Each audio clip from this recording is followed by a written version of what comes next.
Good afternoon. Please come and find a seat.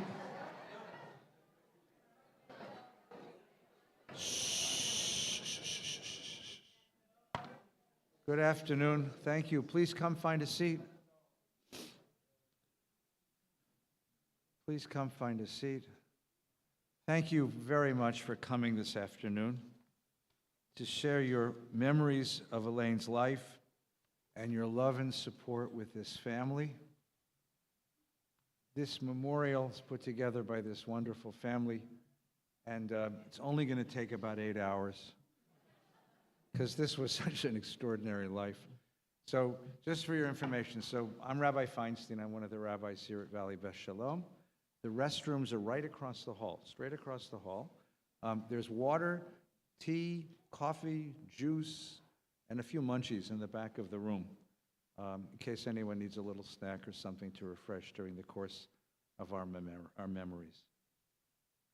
This is the formula for a great life. This is a formula for a great life. Find yourself born into a loving and kind family. Love 2 men in your life with all your heart. Have 5 kids, a gazillion grandchildren, 3 or 4 or 5, we lose count, great-grandchildren, 1 million friends, and on your 92nd birthday, petition your children to take you down to the beach on the convertible. Ride through the canyon with the top down, with the sun shining on your face. Smell the ocean as you crest the mountain. Ride along the ocean. Look out at the birds and the sea and the life of the world, and say thank you to God for the gift of a long and loving life. And then close your eyes and leave the world with your hands held by the children who love you. We have shared many, many wonderful moments together. We have shared some really sad moments together. We have shared catastrophic moments together. This falls somewhere in between. It is terrifying and terrible to lose a mom. But to look back at such a wonderful life, a life filled with so much love, so much wonder, so many experiences, so much gathering. What a great life this is.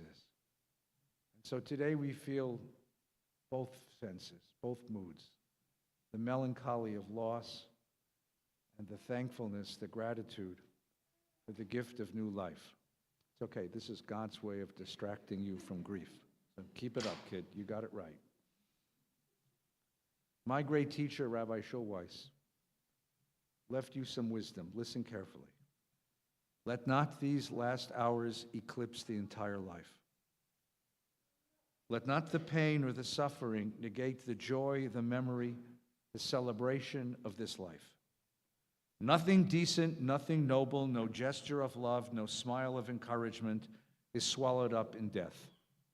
In memory, there is a resurrection of the life of the Spirit.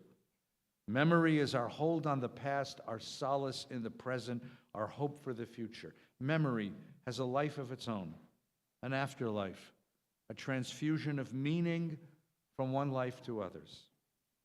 This beloved mother who gave you life passed to you a miraculous spark. Let it illumine your path and brighten your way. Honor her with your life. Immortalize her with your undying spirit. Sanctify her memory by sanctifying the world with all God's blessings. She is loved.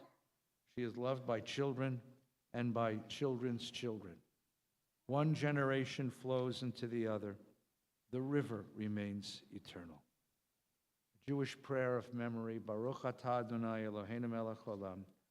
Asher yatzar etchem b'tzalmo v'zan v'kilchel b'tuvo v'hemit etchem b'din. V'natah b'tochechem chayei olam. Baruch atah Adonai hamechayei hametim. We praise God whose presence fills the universe, who creates us in the divine image and nourishes and sustains us with divine love, and who brings us to death in accordance with the law of all that lives, and who has implanted within us and within children and children's children immortal life. We praise God, author of life, and of death. The rabbi, when he had a moment when he thought he might not make it, left a bequest to his children. And I hear your mother's voice in this bequest. He wrote, "Mourn me not with tears or ashes and sackcloth, nor dwell in darkness, sadness, or remorse. Remember that I love you and wish for you a life of song. My immortality, if there be such for me, is in the joy you bring to others. In your loyalty to all God's children, I take pride. My immortality is bound up with God's eternity and God's justice, truth, and righteousness. And that eternity is strengthened by your loyalty and your love. So honor me with laughter and with goodness. With these, the better part of me lives beyond the grave." We have words to share today from members of the family. But if any of you had moments with Elaine, if any of you spent time with her, if any of you were at the zoo when she was there, please find your way to this family and share your stories. Each story brings a bit of her back in the world. Each story might bring tears, but these are sacred tears. These are tears of memory and recollection and reconnection. We'll begin with the kids, then your uncle and aunt, and then the grandkids. Begin with Debbie, please.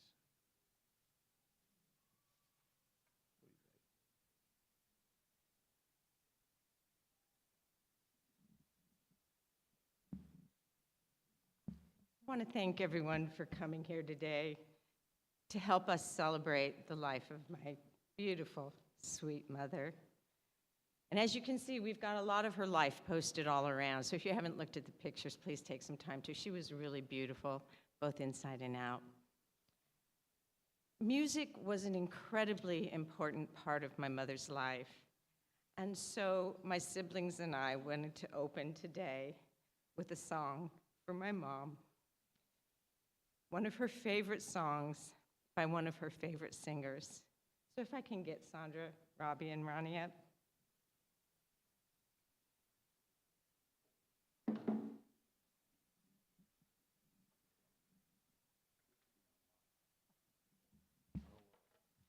And if you know the song, that means you're old.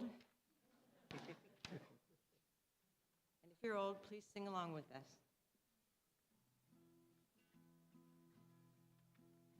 When I was just a little girl, I asked my mother, what will I be? Will I be pretty?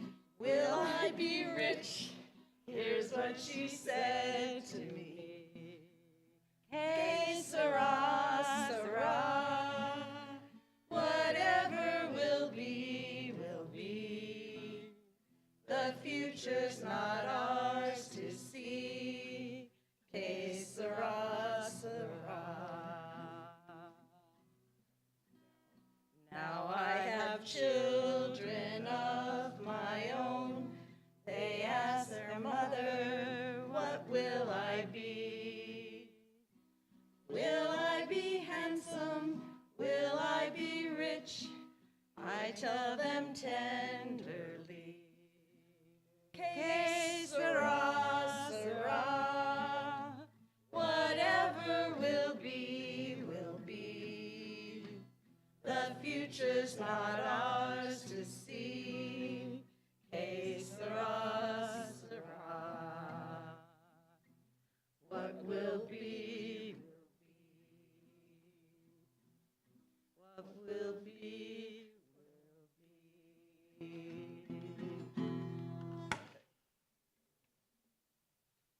That one's for you, Mama.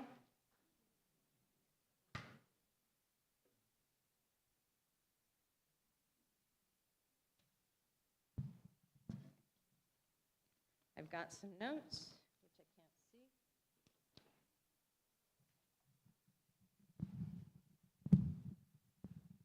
see. My mother always sang to us. From the time we were very young, she sang us to sleep. She sang to us in the bathtub. She sang while we were doing the dishes and cleaning the house and sweeping the floors. My mother always sang to us. We would go on these grand adventures with my mom. She was an adventurer. You'll hear a lot about it from the other speakers. But we would take these long road trips where she would pack 5 kids in the car in the days when you could do that because you didn't need seatbelts and child seats. And to keep us from fighting, she would have us sing. And we had a whole repertoire of our road trip songs. And we sang those over the years together with my mom. My mother also loved camping. And when we'd go camping, we'd spend the evenings singing around the campfire. But what my mother loved the most were Broadway show tunes.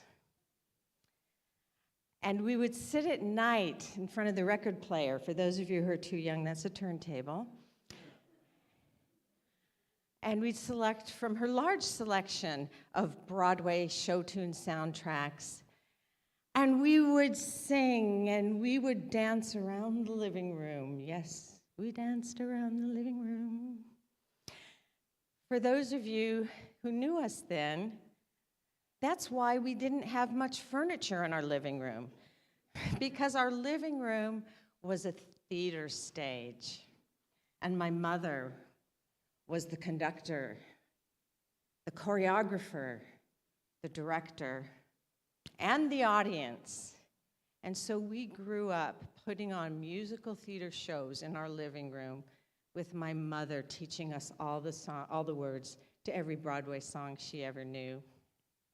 Music was very important to her, and because of that, we had so much joy in our lives growing up.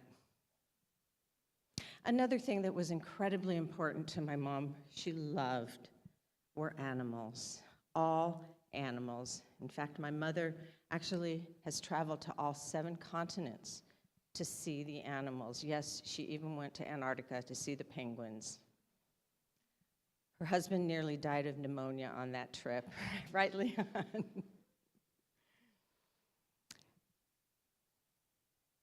When she was little, she dreamt about working at the San Diego Zoo. But of course, life came up. She got married, had children. And so instead, we lived in a zoo, literally. You name the animal, we had it in our house. Lots of dogs, cats, rabbits, hamsters, mice, guinea pigs, fish, birds, you name it, we had the pet. In fact, those of you who knew us then probably had the lovely surprise of an escapee from its cage flying around the house, or even popping up its head between the seat cushions of the couch when you were sitting on it. And my mother didn't care, because my mother was the most easygoing person in the world. She'd simply pick up the little hamster or mouse or whatever it was and say, "There you are, Freddie," not embarrassed because the company had seen it. My mother was an animal whisperer, and she could make any living thing thrive. Of course, her children. But she was so good with animals. Do you remember those goldfish we used to get at the Perm carnivals? The ones that lived like an hour or a day or maybe 2 days? Ours lived decades. They literally lived decades. We had a huge aquarium in our dining room where every prize we ever won from the Perm Carnival swam around in there for years and years, and they all had names. One time, my mother took us out to a local creek to get tadpoles. And we brought a couple dozen tadpoles home and put them in little tadpole fish bowls. And naturally, the tadpoles didn't die. My mother was an animal whisperer. And you know what happens to tadpoles when they get older. They become frogs. And for a time, our house was literally the Passover song. Frogs here, frogs there, frogs were jumping everywhere.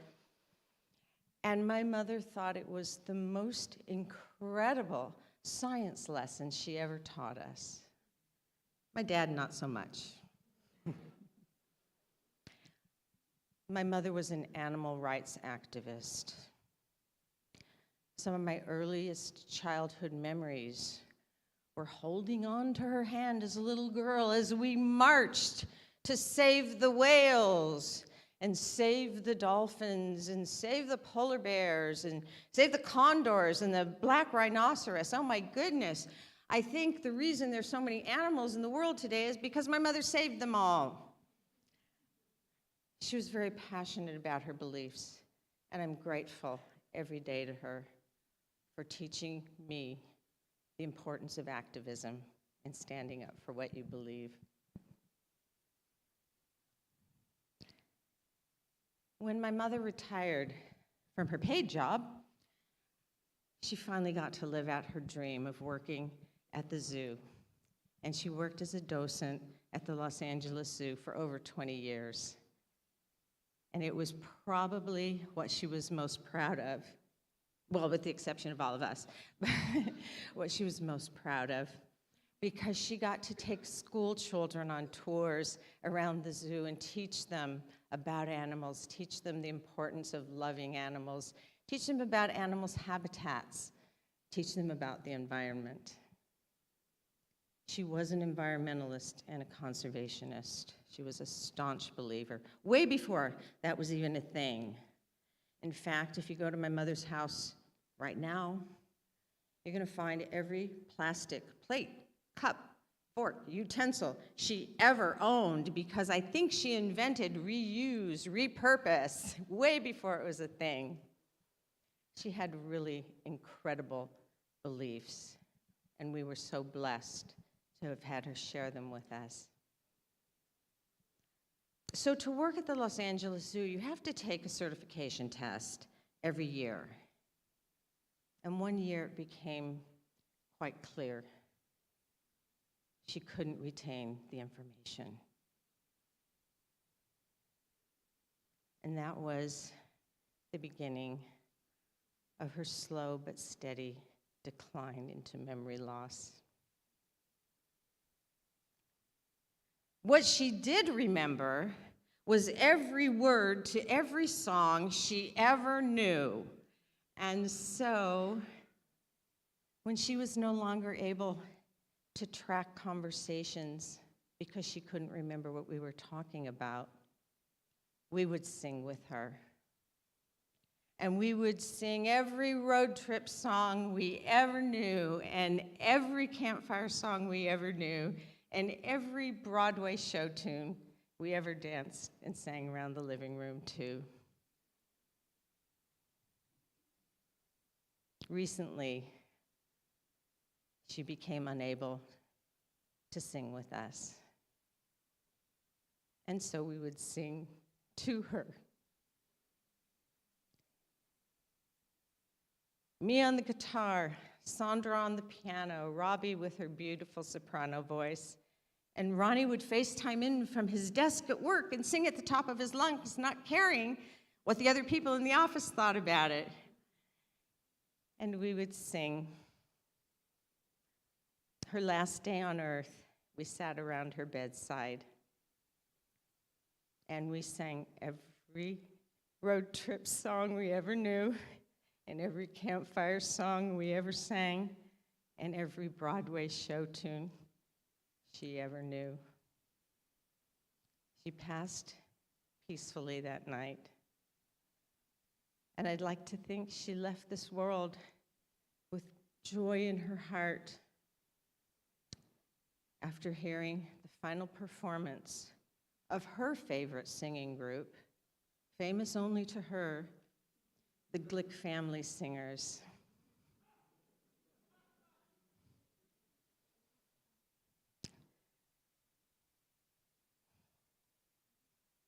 Mom, you lived a very blessed life, and we were also blessed to have had you in ours.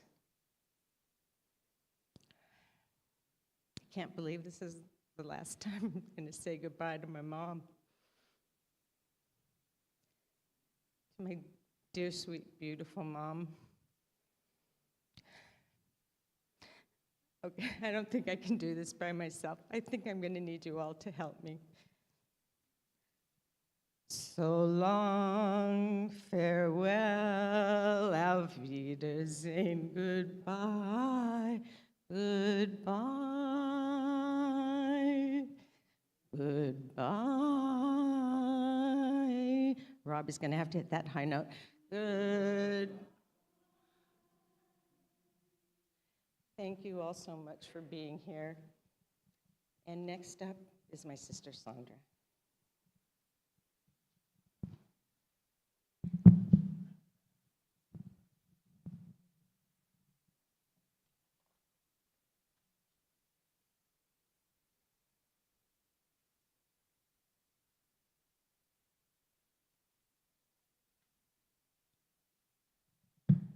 Taller than me. So I'm Sandra, daughter number 3, the middle child and the meat of the family sandwich, as my mom would say. And I also want to say thank you to everyone for being here for my mom, for kids and grandkids, brother and cousins and extended family and friends and people who loved her. Everyone meant so much to my mom. Thank you. And for me, it's a real struggle to try and think and organize 60 years of history with my mom and not ramble on, so I will do my best here. Mom was born and raised in San Diego, and she was always a water baby. She loved swimming, the beach, ocean animals, anything having to do with water. For 2 decades, recently, my mom and I have shared a condo at the beach in Port Hueneme. And when we would come to town to visit, we'd spend very happy memories there. We'd walk on the beach, swim, boogie board, and watch beautiful sunset with the kids and the extended family. And it has a beautiful view of Anacapa and the Channel Islands, and that was always very special to my mom. So it was our special place until she couldn't manage the stairs, and then she didn't remember that she had a condo. And but at that point, we'd still try and get her to the beach for any celebrations, birthdays, anything that we could, because that was always a special place for her. As Debbie said, she was a conservationist long before the movement became what it is today. In 3rd grade, I still remember the poem that I wrote for her. It was a project for 3rd grade, but it was, "Are you a good ecologist? Do you do your part? Because if you don't do it now, it's time for you to start."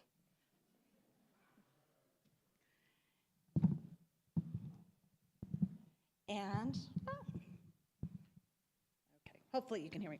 And her life passion was animals. She was like Betty White. She loved all animals and supported every animal. She went to Mexico to watch the endangered humpback whales have their calves. And the whole while she was seasick, but she did it anyway. And she also watched the critically endangered California condor eggs at the zoo. They monitored their births and good. Okay. And she was instrumental in saving them from extinction. It was a really special project she did. She was a great and very involved mom, very supportive of all her kids. She was a campfire girl leader for all of her girls. And she loved teaching about the outdoors and nature. And she was fun-loving and adventurous. We went camping for as long as I can remember. We'd go in the VW van, and we'd stop and pick blackberries. And when I was 11, we went on a camping trip with Robbie, who was 8, and Ronnie was not even 2. And we went camping up the coast of California, Oregon, and Washington, and up to Alaska. And she did this all by herself, pulling a trailer behind her car. We were gone for 2 months that summer. We would travel just a few hours a day singing in the car, and then we'd stop and we'd light campfires, and we'd hook and unhook the trailer, and we would ride bikes, and we would do ranger programs and get our junior ranger badges. And we kept a journal of the places we went. She made a little medallion that we'd write everywhere that we went and some of the special places we saw, like the Rogue River mailboats and the Alaska ferries. And it must have been really hard, a hard thing for her to do, to take 3 kids by herself, although I know we were perfect, well-behaved. And, but she could not figure out how to back the trailer up. We have to go opposite of the car. So we always had to ask for help when we would pull into the campsites. And one of my brother's first things that he ever said was, "I can't back it up, I can't back it up." So, but for us kids, it was a very special and memorable time with Mom. As an adult, with my own kids and family, we moved away, but we visited regularly. And my husband, Eric, and my kids remember her adventurous spirit, generosity, and kindness. She was a second mom to Eric. And when we had the opportunity to recreate our childhood trip, we did. With my family, with Mom and Marvin, drove up to Vancouver, where we were meeting the family for an Alaskan cruise, for everyone was going together. We drove the same route along California and Oregon coast and the Redwoods and Vancouver and Victoria and all the places she loved. We didn't have 2 months, but it was a really memorable 2 weeks. My kids remember how she loved and studied the totem poles and the Native American art in the Pacific Northwest and Alaska. My mom appreciated Eric because he would drive on any road and see where it went. He had that same sense of adventure that she had. Plus, we always would tease her with her catchphrase, "Oh my goodness, it's so beautiful." She took the kids after their bar and bat mitzvahs on trips as a gift. JR and Brian drove through California, the Redwoods, where they would climb on the jetty rocks, and they'd navigate using maps, the maps that you open. And for Evan and Spencer, she took them along with Hannah and Cheyenne to Israel with VBS. It was just a short couple of months since Marvin had passed, but she pushed herself to go, and she hiked to exhaustion. She did river rafting. She talked with Spencer on the bus, and she read all the historical information with Evan, and it was a lovely trip for them all. She was a memorable grandma for my kids when she'd lead them through the LA Zoo, the Autry Museum, the Sepulveda Dam Basin, Franklin Canyon, and these are all places she volunteered. They also remember the Skirball Center, Zoo Camp, and coming to huge family gatherings and Passovers at Grandma's house. Mom was a true matriarch.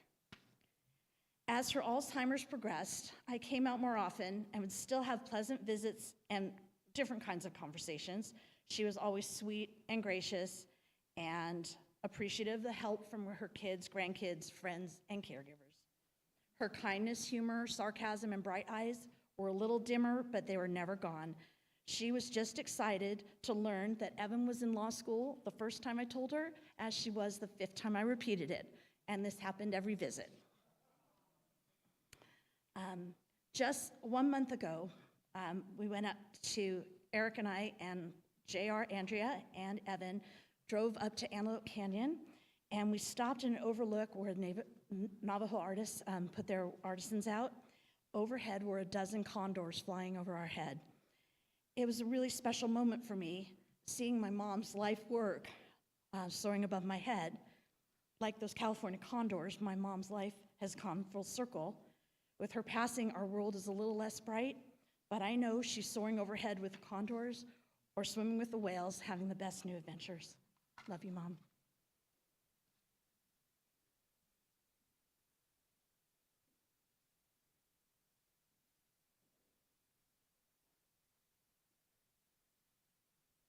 Also, thank you all for coming.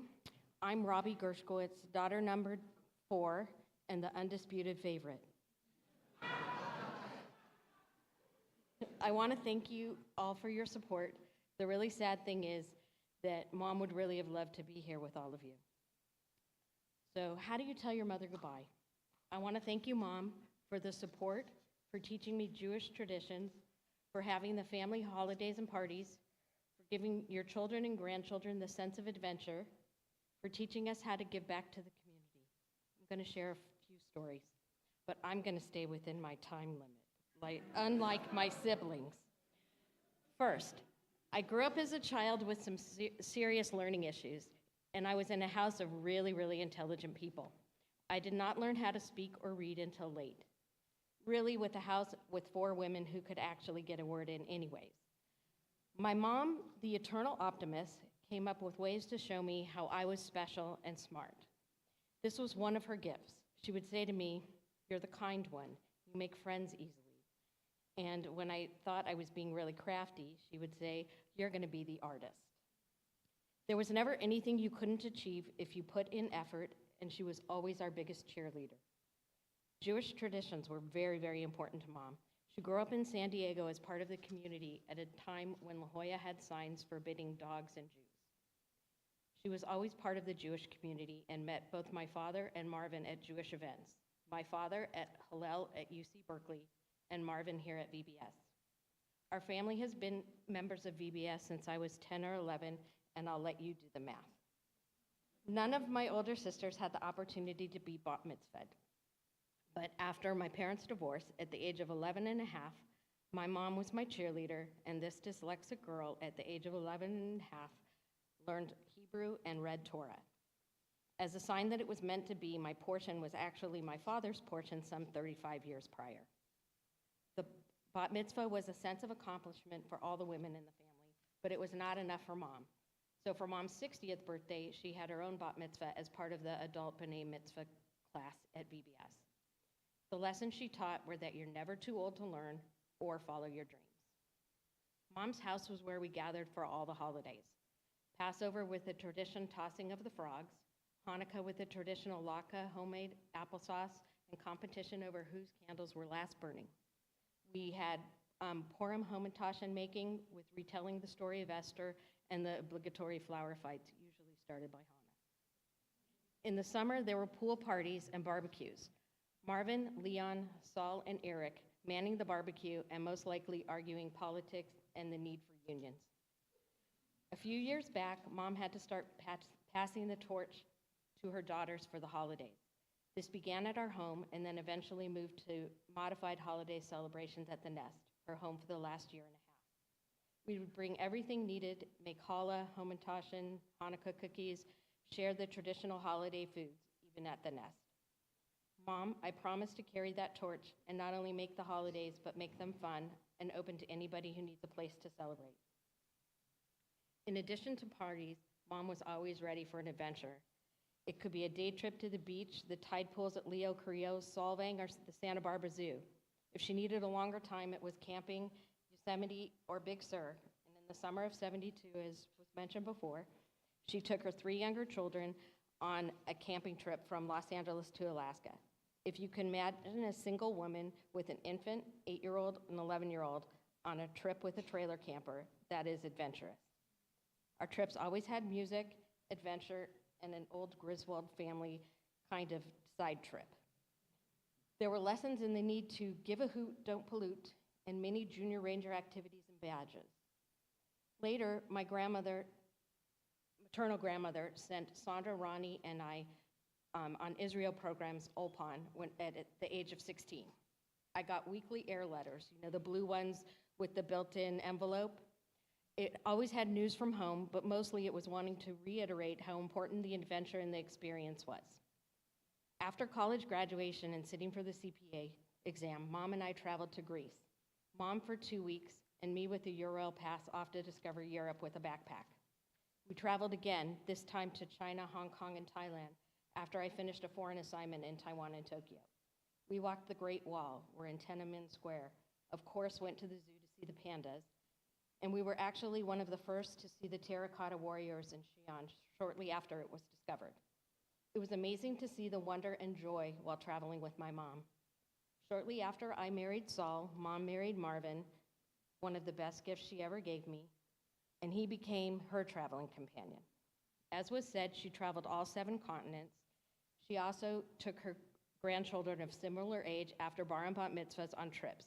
It started with road trips, but Hannah, Cheyenne, Evan, and Spencer got to go with the VBS family trip to Israel with Rabbi Hoffman.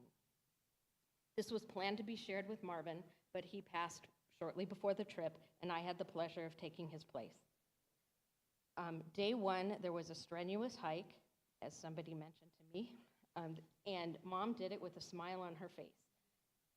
In Jerusalem, we had 3 generations, Hannah, Cheyenne, my mom, and myself, go to the wall and put notes in the wall. This is a moment that I will remember forever.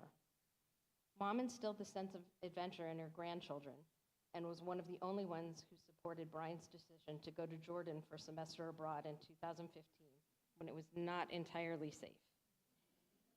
Even though Michaela can't be with us in person today, I know that Mom is proud and excited, wherever the camera may be, for Michaela's Israeli internship and adventure. Volunteerism is another of the traits that Mom instilled in her children. At an early age, we were cleaning up the beaches. This is years before Heal the Bay, saving the whales. On our Alaska trip, we actually wrote letters to the governor to stop the killing of gray wolves. And we actually took part in annual bike rides for juvenile diabetes. Mom was always saying, if you want to be part of the community, make sure you help build it. She was the mom that helped in the classroom, was a campfire girl leader, volunteered with either the Jewish Community Center or temples, but Mom's favorite place to volunteer was a zoo. It combined her 2 favorite passions, animals and teaching children. She did this for over 20 years. Mom had her own made-up vocabulary. When she could not find the correct word, there was the flippy-dippy or the thingamajig. And she would always mix up her children's name. Pretty hard being number 4. I was Beth, Debbie, Sandra, no Robbie. A few years back, when she took a routine trip to the hairdresser before the holidays, she got lost for hours. This was the first time for me to actually witness how her cute forgetfulness was actually Alzheimer's. The disease took my strong, independent, intelligent mother and gave us an alternative universe, one where her mother and sister were going to come and visit and we needed to get the room ready. Or she was living back in San Diego, staying at her grandmother's house and was worried where Maury would sleep when he got back that night. Once when we were playing cards, my son was her brother Stephen and I was her sister Davine, and her comments were, "You always liked her better and gave her better cards." We were fortunate she was still happy and a bit snarky. Even when we thought she was not following conversations and put away all the treats, she chimed in, "You said I could have as many as I wanted." We knew that Mom was struggling when her desire to eat, even cookies and sweets, decreased. I told myself, this is something I can do. I can find things that she will eat. I made sweet potato casseroles, protein shakes, and pureed soups. But finally, it became clear that she was eating for my benefit, not what she wanted. To bring this back to giving back, I have made Tikkun Olam, healing the world, my passion. To honor my mother, I have become a part of the Alzheimer's trials, as well as been involved in the annual walks. I am involved with many charities and causes and plan to honor my mother's legacy by continuing. Mother Teresa said, "I cannot alone change the world, but I can cast a stone across the waters to create many ripples." I love you, Mom. I thank you for being the best role model. I hope you are reconnected with your dog Penny, your family, and Papa Marvin. I hope to honor the lessons and traditions you have created and will miss you every day.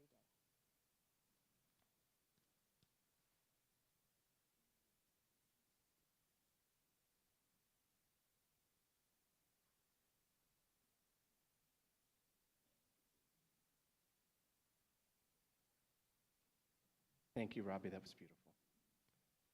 So, those of us who knew my mom all have stories of the love, of the graciousness, of the patience, and of the humor that my mom brought into all of our lives. I've been thinking about those, and I have about 1 million of those stories, but I've been thinking about the 3 true gifts that my mother gave me. And they're all related in their own special way.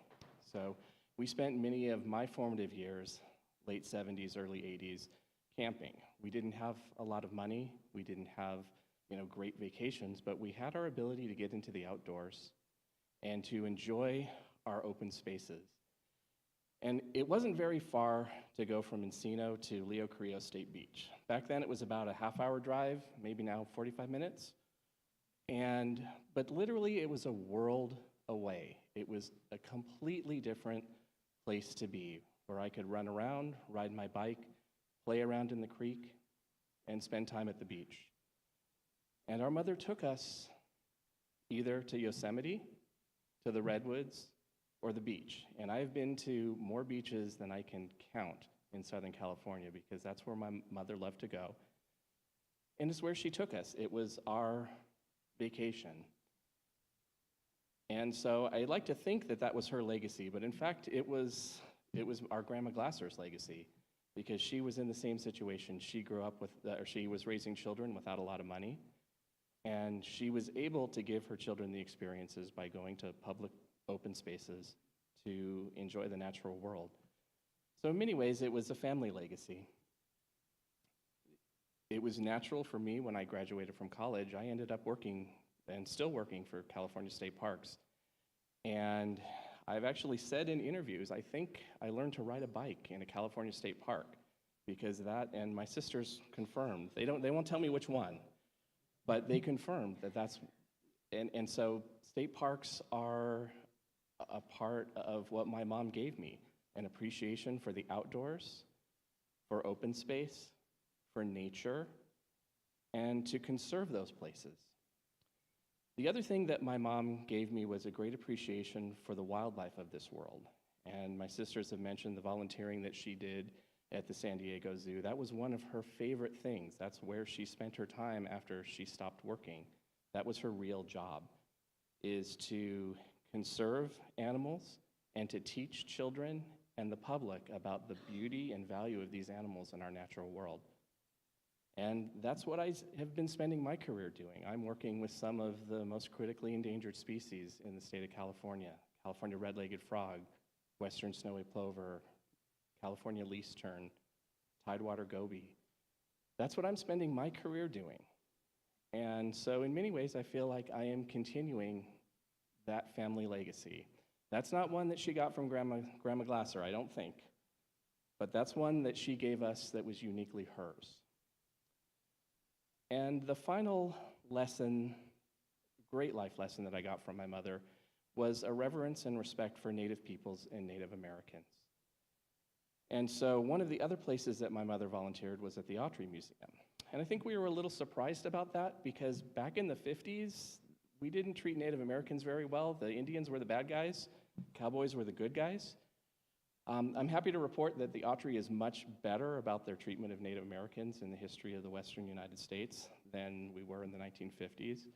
And I think it was a natural thing because my mother really appreciated the value that Native cultures gave to our world. One of the memorable things at the Autry is they have this annual artist workshop where they have Native American artists from around the country and North America who come and sell their wares. And it's fascinating.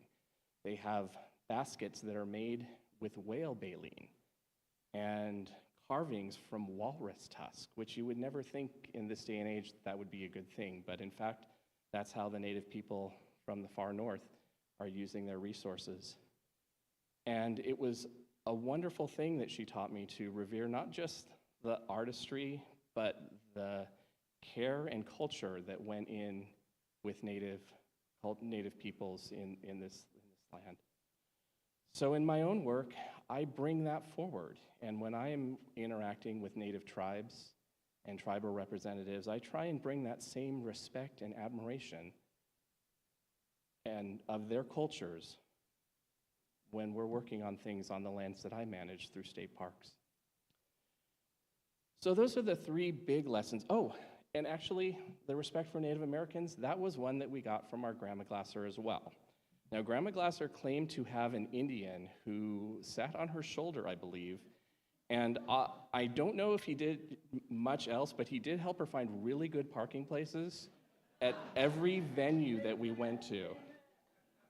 I hope that there was more, but the parking spaces we appreciated, especially with little legs and we couldn't walk as far. So in many ways, I am continuing this great family legacy that my grandmother and my mother set out before me. And so for Sandra and Robbie and Debbie, I know it must have been very hard growing up knowing that I was the favorite child. And you might have thought it was because I was the baby, or it was because I was the only male, or because I was the smartest and most talented. But in fact, the reason that I was her favorite child is that I carried on her legacy. And I think that's one thing that she and I really connected on at a very deep level. And so when I look at my own children in the audience, and I look at my nieces and nephews, our family legacy is a legacy of respect for the natural world, respect for nature, respect for public spaces, respect for wildlife, and respect for Native American cultures. And I hope that each of you, as you pursue your careers and your life's passions and pursuits, that you will carry that legacy forward and make this world a better place, whether you're in education, whether you're in search engine optimization. Did I get that right? Close enough? Okay. Whether you're going into the law, whether you don't even know what your career is going to take, where it's going to take you. Our family legacy is a legacy of respect for nature and the animals and plants that live there. And so I hope you will bring that forward. Mom, we miss you and we love you. And we intend to continue that legacy so that your short life will last for an eternity through the actions of your descendants.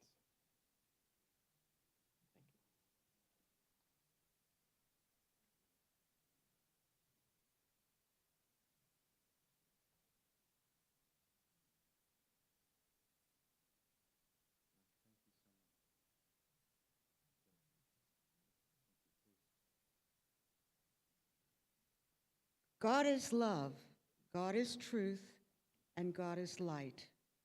And I'm the add-on sister. It's my honor to be married to Stephen Glasser, Elaine's brother. And the first time I met her, she called me sister, not Elizabeth. And I always felt like I was a sister. Elaine had light from God, and it passed through her, and she shared it so generously and so elegantly and so beautifully that all that knew her and that all, even the people at the Gelsons, wanted to be in her presence because she was so good about letting them feel good.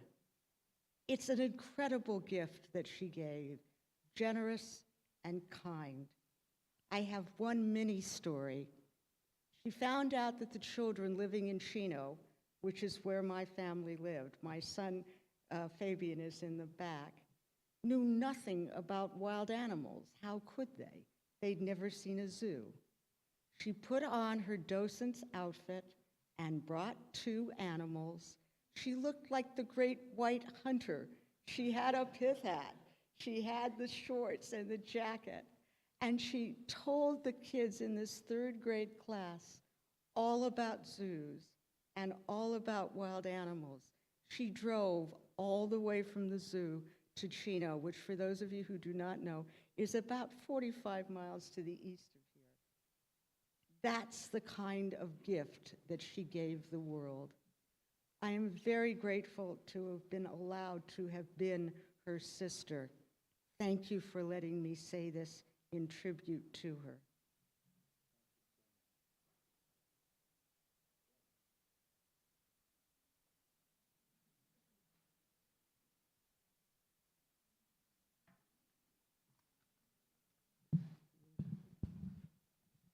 So I'm not going to claim to be Grandma's favorite grandchild, but I will proudly wear the badge of the loudest. I do, with honor. It's hard to follow some of the beautiful words that have been said, and the love and support from our community is amazing in times like these. And I'm not just referring to the perspective availability of a flag lot with a pool in Encino. I'm going to ask everybody to just take a moment and reflect back on a time where you were riding in the car and saw the beauty of the day outside your window. Maybe it was the trees swaying in the wind. Maybe it was the view of the water over the canyon. Or maybe it was the beautiful front yard with flowers blooming. Those are the things that Grandma Elaine lived for. The small moments in life made Grandma's world so beautiful. You've heard about the adventures, but her proudest adventure was her family. Grandma's house was the place where the door was always unlocked, the kitchen was always fully stocked with the essentials we knew as Wheat Thins and Hershey's Kisses, and where the big family came together. I remember all of her Madonna Inn glasses placed throughout the table. While they were not fancy crystal, they were Grandma's and they were special. I think back to her Hanukkah parties where you could smell the latkes that she had made from scratch, and you could see Grandma's special applesauce in abundance on the table. Everyone placed their presents on the ledge in front of the fireplace, and after dinner, Papa Marvin and Grandma started calling out your names. You best be listening or you missed your opportunity. That was it. Grandma's personality shined through just about everything she did. We called her blissfully ignorant, but really it was just her choice to see the beauty in the world instead of anything bad in it. For those who knew her well, you knew that this pleasant disposition also came with what I like to call a spark of snark, for lack of better terms. Grandma married Papa Marvin, a second marriage for them both, and a true source of entertainment to us. I think my favorite moment between the two of them can be summed up during JR and my trip up the coast to California for our bar mitzvah. Papa Marvin called and would not stop calling because he had to inform Grandma about his very important discovery today, which was he found their favorite tomato sauce and it was on sale. He saved 17 cents a can. Grandma, as eloquently as she could, took a breath and said, "Marvin, I don't care about saving money on tomato sauce." There were other words in there, but we're in temple. Papa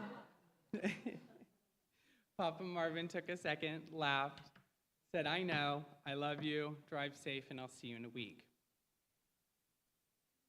At my house, we had Shabbat every week, and by virtue of living so close to our grandparents, they all ended up around our table.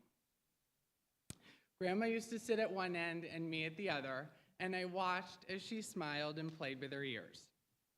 Not knowing what that was, I said, next time she comes over, I'm sitting at the end of the table. I'm going to find out. So I did just that. As dinner wrapped up and dessert / what we would call the political arguments ensued, I watched as Grandma smiled and played with her ears. So I finally got up the courage to turn to her and say, "Grandma, what are you doing?" With a smile, her response was, "If I take out my hearing aids, I can honestly say I didn't hear the fighting." And not a moment later, she added, "Brian, at your house, I never need my hearing aids." As I said the loudest for a reason. As time would have it, Alzheimer's started to take some of Grandma's memories. One of the more difficult decisions my mom and my aunts had to make was to take her car keys away. But don't worry, Grandma had an alternative plan. She knew that the dealer gave you two keys, and she only gave up one. Weeks later, my mom got the Mustang convertible, the one that often took her to the beach with the top down. She had her sunglasses and her hat. We go to show off the car, and we get there. The garage is open, the door is locked, the dogs are barking, and no Grandma.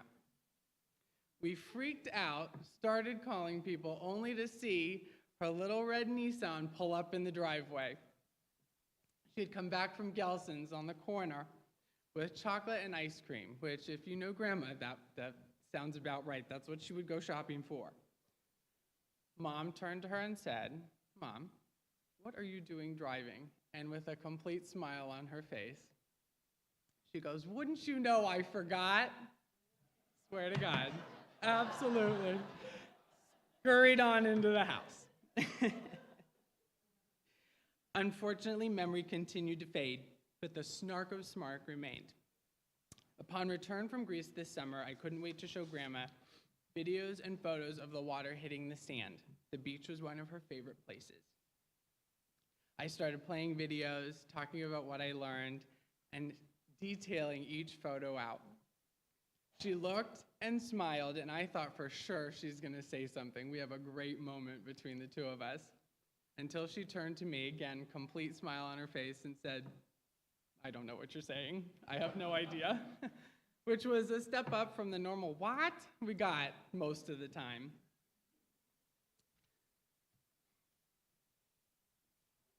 While memories may have evaded you, Grandma, they have become a true blessing to all of us. Grandma, I think I speak for the whole family when I say that we will never take advantage of the small moments in life. We won't forget to appreciate the sunset, to look up at the stars, or to recognize the beauty of the world around us. I love you for almost 29 years as your grandson, and will miss you more than words can describe.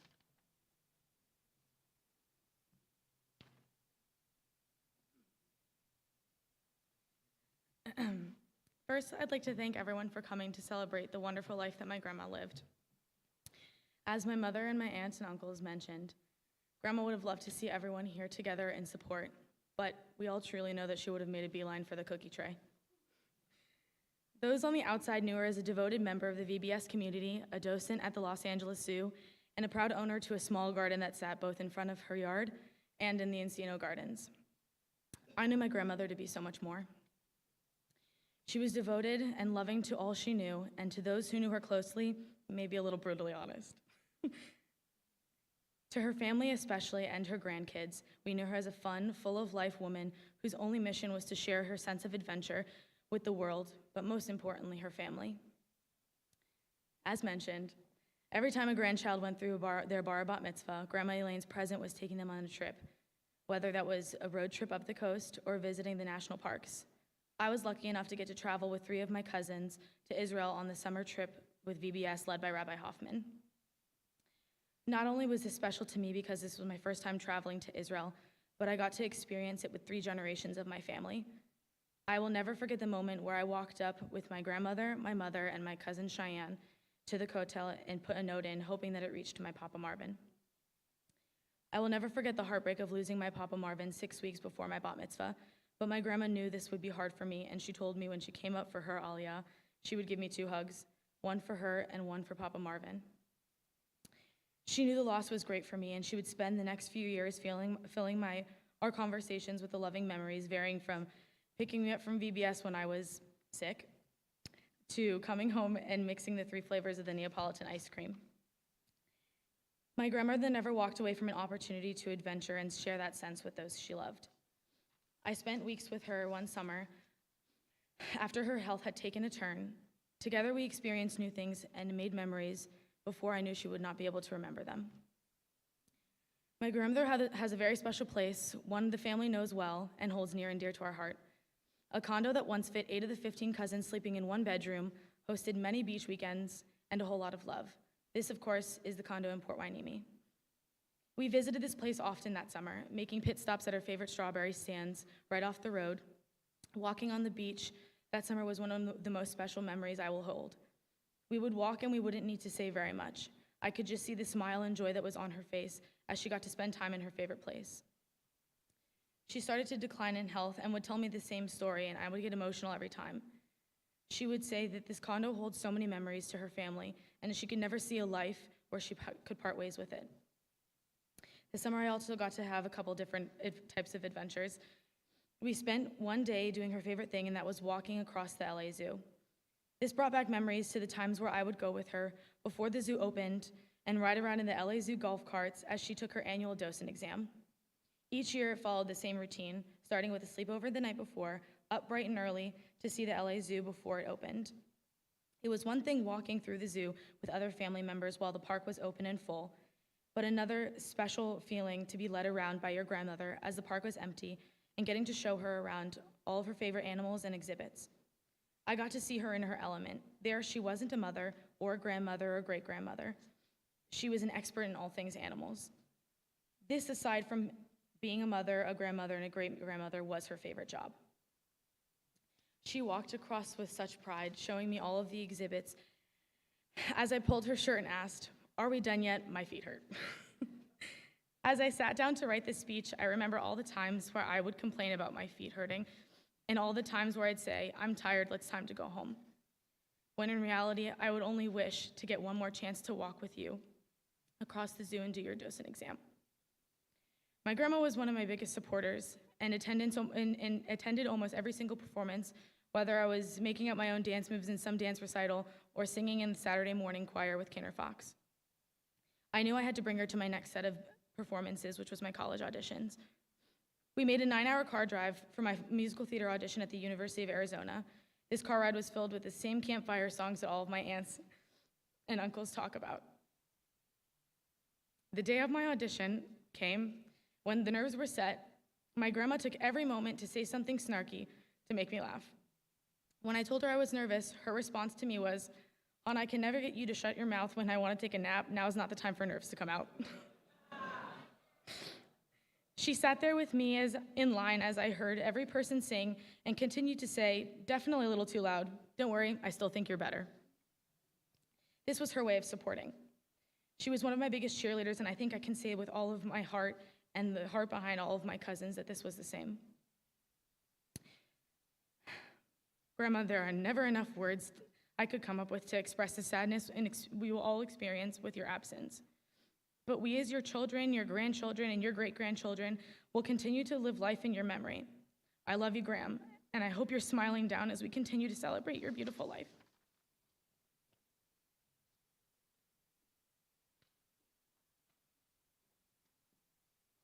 I'm not Michaela, but I'm speaking for Michaela, who's in Israel on an internship. Hi, family and friends. Today is the day that we say our final goodbye to my grandmother, Elaine. If you knew her, you knew she was a loyal friend, devoted mother, grandmother, and free spirit. On any given day, I knew she was active. If she wanted to hike, she would find a trail, call her kids, grandkids, and set forth on an adventure.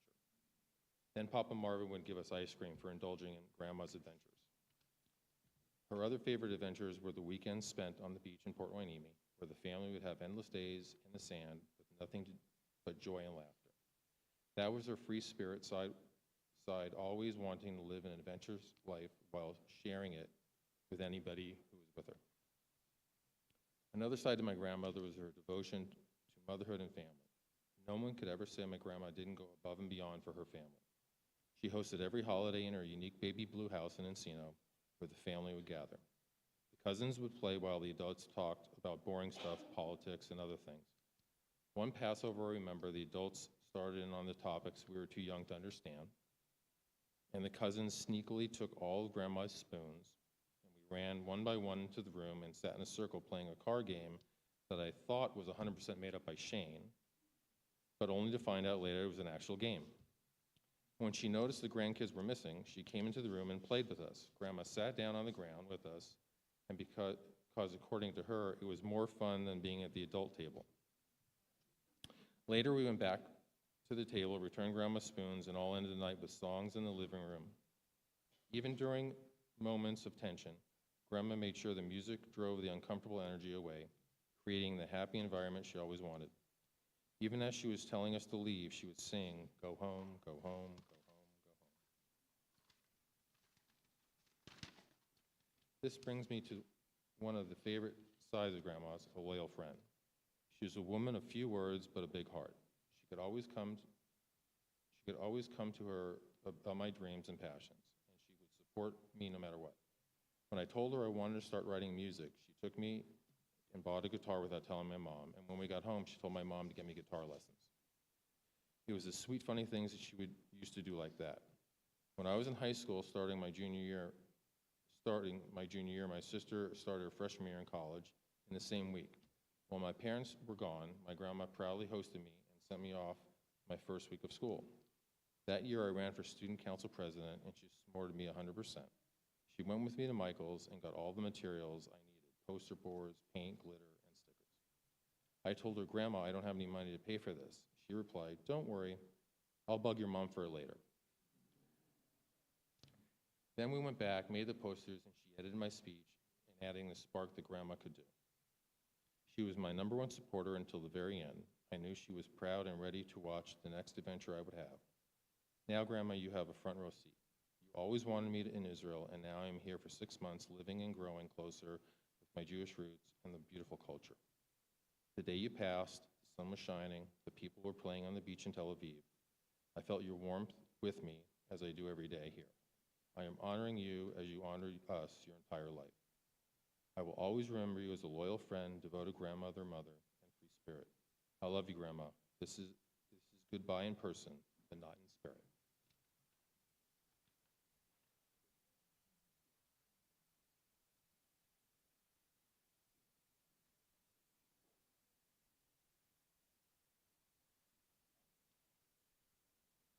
Hey everyone, I'm the last one, I promise. Beautiful words, everybody. Thank you. Hi everyone, my name is Cheyenne. I am the 7th, and Brian saved it because he knew I was the favorite grandchild. So thank you for noticing that, and we'll all be fighting later. Thank you for being here today. Those were some beautiful words. I know we all have been reminiscing on our memories, some silly and some sweet. But if I know one thing for sure, those memories made us smile. Because that's the person that my grandmother was, the one to make you smile. You couldn't help but to smile. If she wasn't being cute, she was being silly. If she wasn't being silly, she was being sassy. And if she wasn't being sassy, then she was probably at the zoo. If you ask me, this is quite a difficult task to speak about Miss Elaine Glick in such a time frame. How am I expected to speak about a woman who birthed and raised 5 children, who traveled to each and every continent, visited new worlds different from her own, loved on 14 grandchildren and 3 great-grandchildren, with each a special and unique bond, who took each of her grandchildren on adventures and trips, the woman who invited her ex-husband and his partner to each and every holiday so the family could all be together, regardless of whatever feelings she may or may not have had, who dedicated her life to her love of animals, working at the zoo, which she loved more than anything, and was the hardest thing she would ever have to give up when she couldn't walk up that steep LA Zoo hill anymore. The woman who had 2 dogs, both named Penny. Even though the second Penny was a boy, that didn't matter to her because that was her boy. The woman who lived to almost 93 years of age. We all knew her at different times of her life. Some of you, probably few of you, knew her as a young girl. Some of you knew her before she had children. To some of you, she was a friend. To some of you, she was a mother. To some, she was family. To some, she was a grandmother. To me, she was my grandmother. However, grandmothers get older, and soon it's their time for help. As Grandma was developing dementia, I had the honor and pleasure of spending a year and a half as a caretaker for her. We got very close. Every time I walked through the door, I was nervous that today might be the day she might not remember me. But every single day when I walked in through that door, she would be sitting in her nightgown, hair a mess, reading the newspaper, probably yesterday's newspaper, and always greeted me with a huge smile. I would ask her if she was hungry, and her answer would be, always. That lady made me laugh. I have a few favorite stories that I like to tell when reminiscing on Grandma. One day, to get Grandma out of the house, I took her to the movie theater to watch Frozen 2. We got there, we got our snacks, and we watched the movie. When it was time to leave, credits rolling down the screen, I got up to leave, but Grandma did not. I said, "Time to go, Grandma. Do you need some help up?" And she didn't get up. I said, "Grandma, the movie's over. We need to get up and go." And she replied, "I came here to see a movie. I want to see a movie." And that was the moment I knew I had a situation on my hands. She had no memory of the last 2 hours. I tried to explain the plot to her again about how there was the snowman, the sisters, the reindeer, and the singing, but she wasn't convinced. She kept repeating, "I came here to see a movie. I want to see a movie." Not even the credits still rolling down the screen could help me out of this one. Eventually, I just had to tell on her to the movie attendant that this crazy old lady isn't leaving and he needed to kick her out because the movie was over. We finally left and she remained upset about not seeing a movie. Our relationship wasn't always sunshine and rainbows. She really disliked it when I told her it was time for a shower. We would get into fights because she wanted to take a bath, but she wasn't allowed to take a bath because she couldn't get into her bathtub because it was too low for her. Instead, I would assist her in the shower. She would say, "Well, I don't want to take a shower. I want to take a bath." And I'd say, "Sorry, lady, but you can't take a bath. It's too low down. You've got to shower." She would throw a fit over it. She would huff and puff, and I would call her stinky until eventually I would have to call Sandra or Robbie or my mom, Debbie, to re-explain that she needed to shower because they built her a beautiful shower and yada, yada, yada. It was the same monologue every single time. Eventually, she would go, "Oh, all right," and walk to the bathroom. Other times, I got smart. If she wanted to throw a fit, I would just bribe her with the Three Musketeers, and her eyes would light up, and she would be on her merry way to the shower. What the lady wouldn't do for some chocolate. Mid-shower, she would without fail say, "You like this more than I do." And I would say, "Yes, Grandma, I personally love this." Man, she was a hoot. On some days, I would bring in some arts and crafts for us to do together. I remembered that when I was young, one day Grandma was watching me after school, and she brought over a birdhouse for us to paint together. We went out and we got bird food together, and that was our thing. So that was a special memory for me. One day, I brought over some birdhouses for us to paint together. I thought it would be a cute activity to pass the time. She started painting one house, I started painting another house, and then a few minutes in, she started with, "Did I ask to be painting a birdhouse right now?" I'm not even kidding, that's very true. Every day, I would text my family with daily grandma zingers. I know that I have to end this speech because we're hungry. So let me leave you with this. I got to see Grandma before her passing. I asked her to send me a message, a signal, anything, to let me know that she made it and that she's doing cartwheels, riding her bike, and that she's reunited with her Penny, or I guess pennies, and all of her loved ones. Grandma passed, and that morning, after I found out, I was walking my kindergarten class to lunch. I made eye contact with this little bird. We held eye contact for what seemed to be an unusual amount of time to hold eye contact with a bird. I thought to myself for a second, and you'll find out in a second what I thought to myself. And then that thought faded away. I walked back into my classroom, and that same bird was flying around my classroom. Me being scared of birds, I ran out screaming into my neighbor's classroom and asked for help. We walked back into the classroom together. The bird was sitting on my desk. We made one last parting eye contact, and the bird flew away and out of my classroom. I feel safer now more than ever, knowing that in some way, shape, or form, Grandma is around. She will celebrate our successes. She will be guiding us through our hardships. She will see us, and we will feel her. Grandma, I love you, I miss you, and give Penny a squeeze for me. Thank you.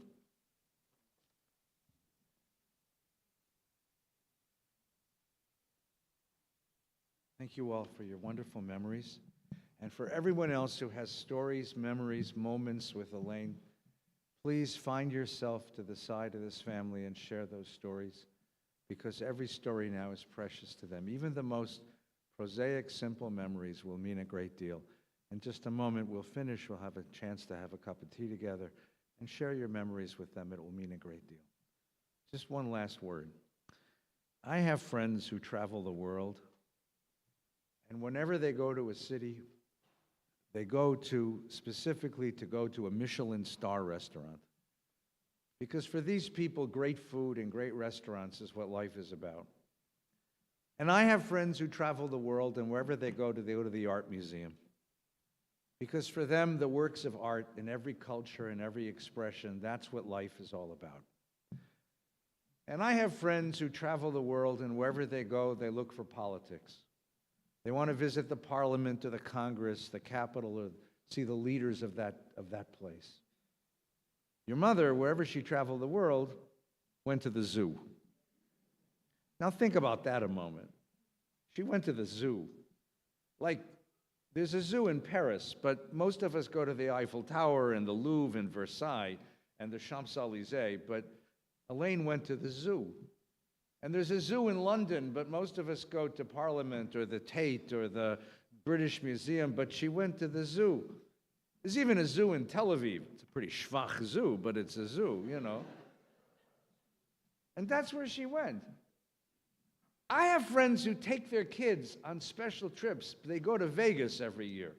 And they stay in a nice hotel, eat in nice restaurants, do a little gaming, watch a show, and that's a special moment. But your mom took you on camping trips. Your mom took you on camping trips all over the place. Do you know how far it is to drive from here to Alaska? Do you know how long it takes to drive from here to Alaska with a bunch of fighting kids in the back of your car? You got to love something in the world to do that. So what was it?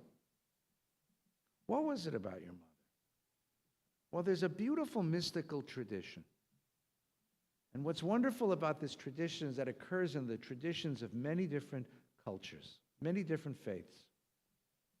The mystical tradition is you get up in the morning, on a quiet morning, and if you know how to listen, you can hear that every living thing in the world breathes a song of thanksgiving to the Creator.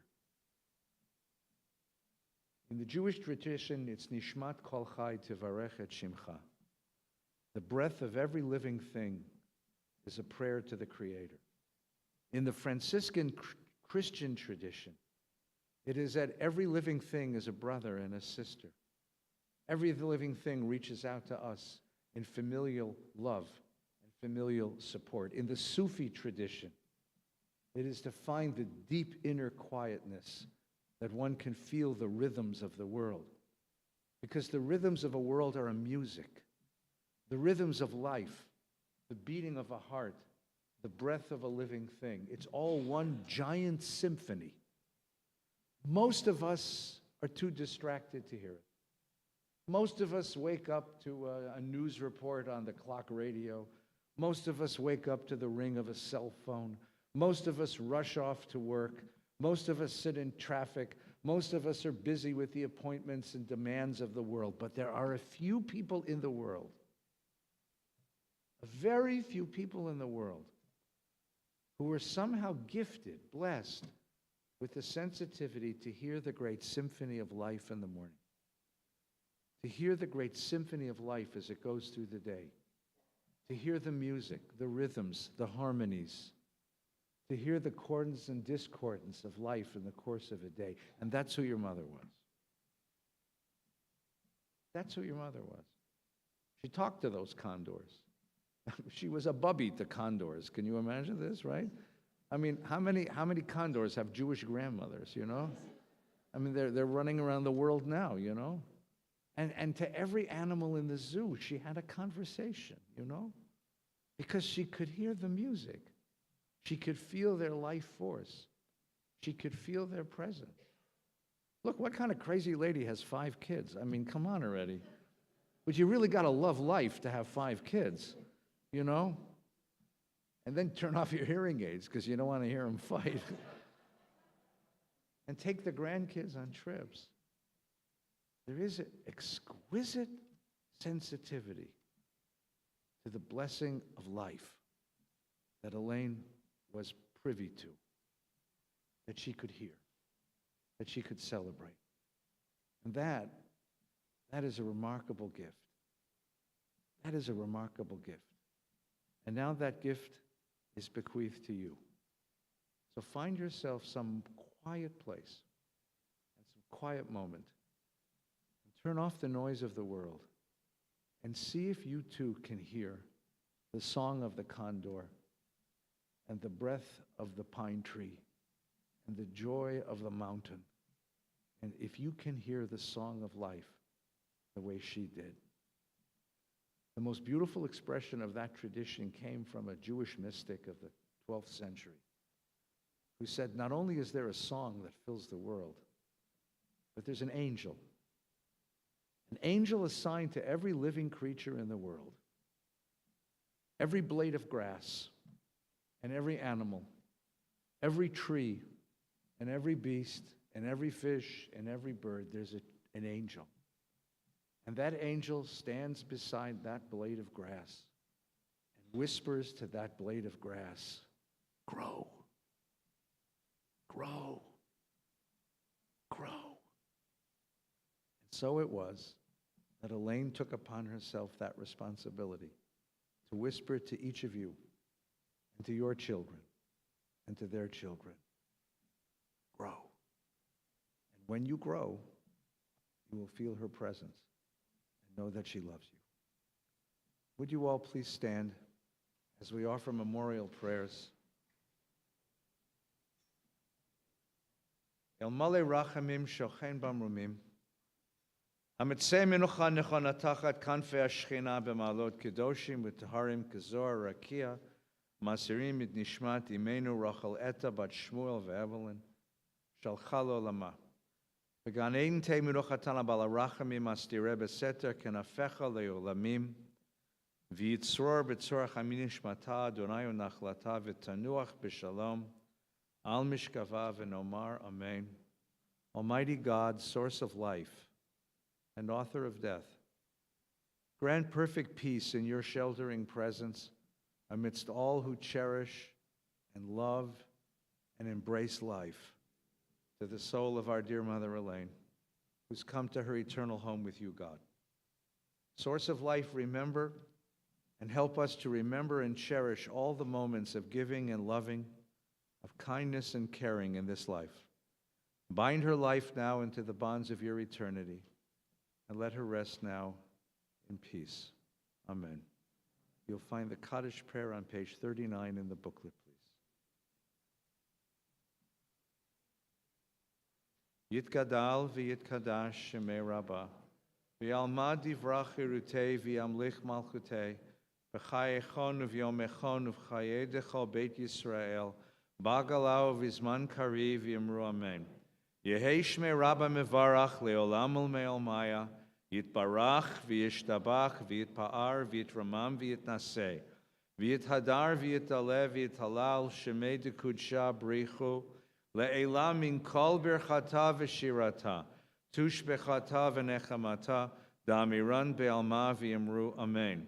Yehei shlama Rabbah min shemaya v'chaim aleinu v'al kol Yisrael v'yamru amen. Oseh shalom b'mromav uyaseh shalom Aleinu ve'al kol Yisrael v'yimru. Amen.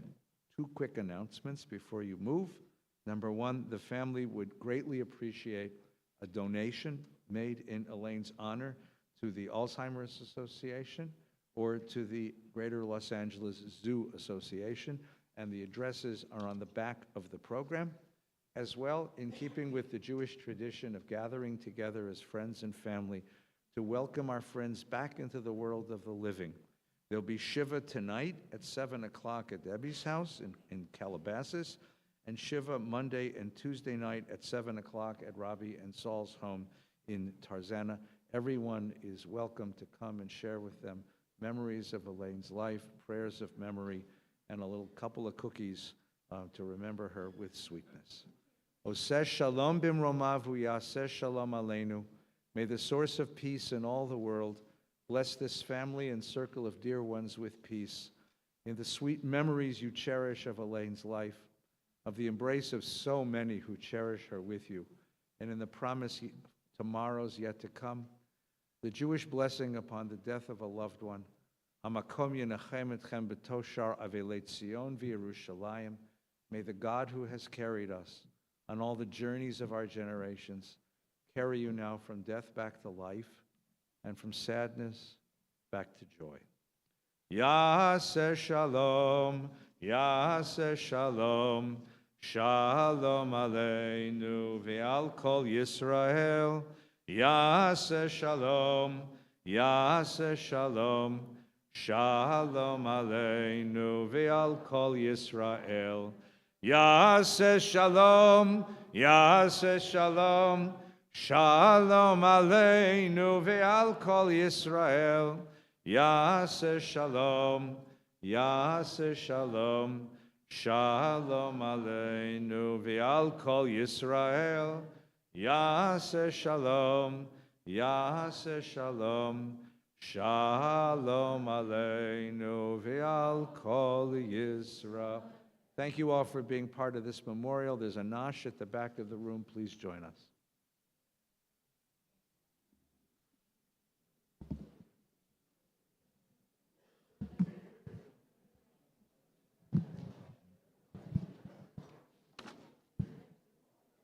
Thank you.